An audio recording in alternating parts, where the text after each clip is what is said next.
আমাদের দীর্ঘ নাটকের পর অবশেষে যদিও যৌক্তিক নির্বাচন হলো, পুরোপুরি বলতে পারি না যে এটা সুষ্ঠু নির্বাচন হয়েছে।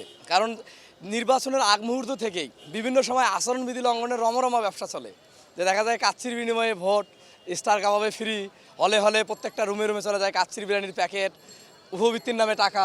এইভাবে গোটা নির্বাচনটাকে বিভিন্ন সময় বিতর্কিত করা হয়েছে।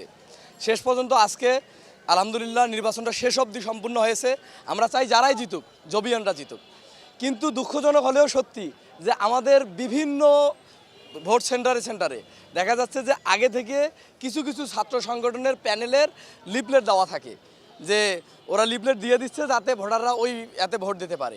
এমনকি এটাও দেখা যাচ্ছে যে অনেক ক্যান্ডিডেটের যারা এজেন্ট, যারা সিনিয়র শক্তিশালী সংগঠন যাকে বলে, এটা আপনি বলতে পারেন ছাত্রদল, বলতে পারেন ছাত্র শিবির, এদের এজেন্টরা দাঁড়ায় থাকে ভোটারদের সামনে, যেন ভোটাররা ওদের দেখলে ওই পোস্টায় ভোট দিতে বাধ্য হয়, কারণ তাদের পেশি শক্তির ভয়। সব মিলে বলতে পারি যে যাক, নির্বাচন হয়েছে। আমরা চাই বাকি ধাপটা, নির্বাচন গণনার পরবর্তী ধাপটা সুষ্ঠুভাবে সম্পূর্ণ হোক, জবিয়ানরা যেতে যাক, যারা পরিশ্রম করছে, যারা জগন্নাথের জন্য সত্যিকার অর্থে কাজ করছে তারা যেতে যাক, এটাই কামনা।